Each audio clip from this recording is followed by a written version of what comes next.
Hello, ladies and gentlemen, and welcome again to another special interview and another special guest. Joining us today, Mr. Hakim Ait Abderrahim. Hello, sir.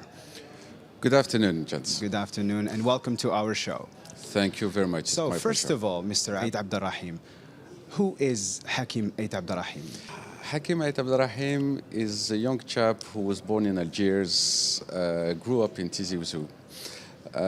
Then I carry on my education in Europe, and I start working there. I worked in Italy, and then I went to America, and after I went to Brazil, where I established myself.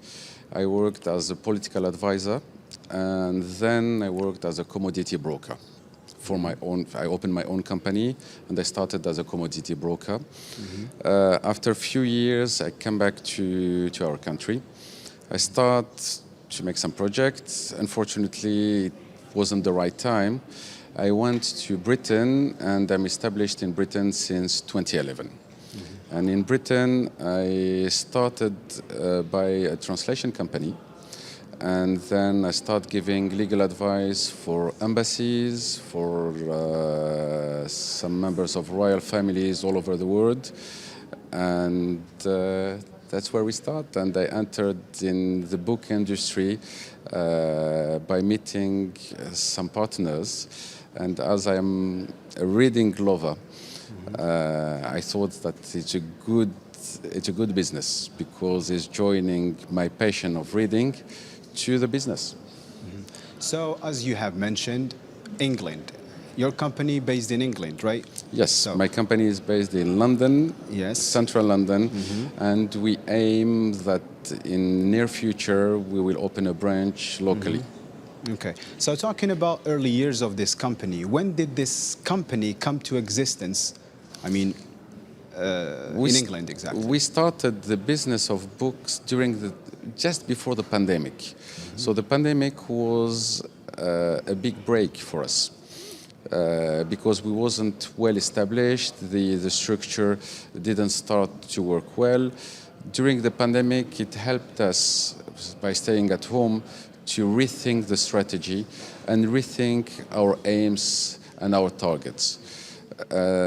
I thought, and I deeply thought, and I'm still thinking, that Africa is the future.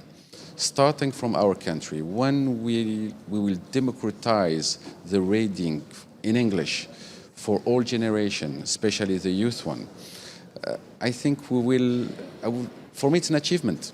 So when I see a child of 7 or 8 years old reading a full book in English, I'm as happy as his parent. I'm a parent myself, so when I see my kid reading, for me it's more than enough. I did my job as a father. So in terms of culture and public reading, the question is, what drove you to follow this field and to be part of it exactly? So the main reason I started loving reading with my grandmother. My grandmother was almost illiterate. She stopped education in primary school. She grew up during the war, and it was hard for everyone, for all that generation. But she was keeping me next to her, and she was telling me, read a book. But as all young people, we don't like to read, but she was letting me with her in the kitchen, cooking couscous and cooking all the traditional stuff. And I was with a book in my hands. And she was asking me to read her the book and to explain the story to her in my own words. And she indirectly made me love reading. Even she was illiterate? Even she was illiterate. And examples like this, there is plenty of them in our country. So, out of distribution of books, I mean, do you have any personal works of your own? Unfortunately, no. I wrote some articles in some newspaper like the Herald Tribune, I think back in 2003, 2002. At that time, I was involved in the art market, and I wrote an article about the implication of the foreign exchange on the art market, the international art market. But it was just a personal view and a personal opinion that I gave to the Herald Tribune at the time. Okay, so the book fair here in Algeria is considered as one of the most substantial annual cultural events in all sectors here. And we can see a lot of people coming here. Do you see this can be as a development here? It's not just a development, it's a starting point.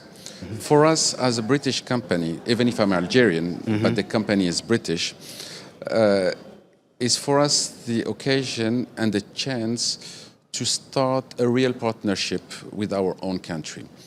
The aim is to bring knowledge to the young generation, starting from the young children and carry on to the adults.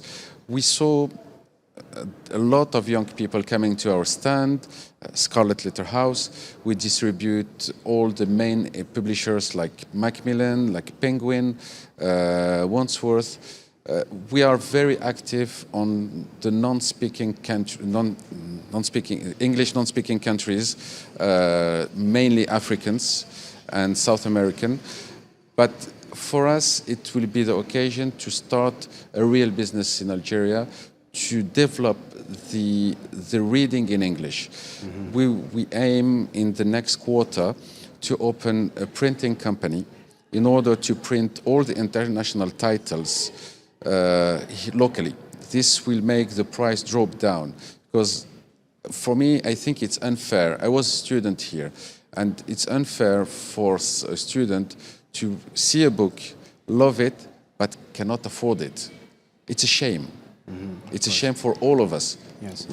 When I say us, the Algerian people, the people involved in the book industry, and the people who are selling books. What we want is to make the culture and the knowledge accessible. Financially. Sorry for interrupting you, sir. In terms of knowledge, you have just mentioned knowledge, Yes. and in terms of books, what kind of strategies that we can focus on to promote, the culture of public reading here in Algeria? So I think we should go back to the basics. I come from a generation when the communication was hard in one channel. We all remember that. Of course, yeah. But all the messages that we had, we keep them up to date. We remember them. So I really encourage the authorities to carry on in the same system. Like this, to learn to parents that they need to read to their children, to take the time, at least a page, few lines, because the kid, when he is 3 or 4 and he reads with his parent, maybe he's not reading, he's just listening, but he will get the habit of reading, he'll get the habit of having a book between his hands. It's where we need to educate the parents and not the children. When we have this habit in place, the child will read.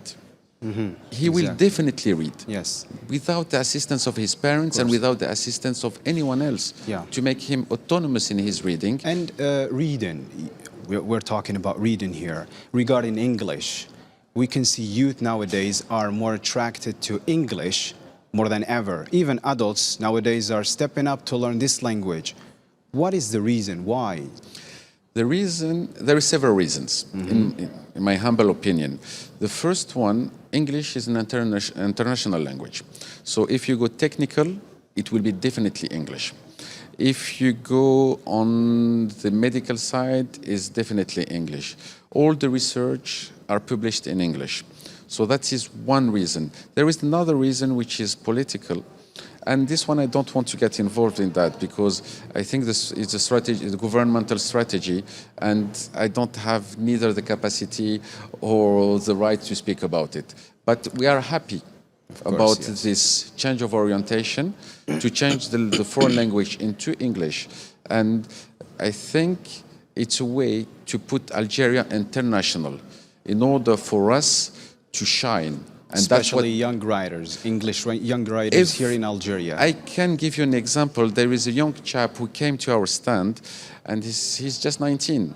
He said, I wrote a book in English. Can you publish it for me? Exactly. That makes me proud. Publishing books, sorry for interrupting you again, on the economic perspective, how high inflation and costs have affected the world's book industry, since you are in this industry exactly? So the idea of printing the books in Algeria came first is to help our people to have an easy financial access to the books. That is the first idea. But we are facing, all the book industry all over the world are facing the rise of price of shipping, the rise of the price of the paper, and the rise of the cost of printing. So I'm not talking especially for Algeria. It's the issue is international.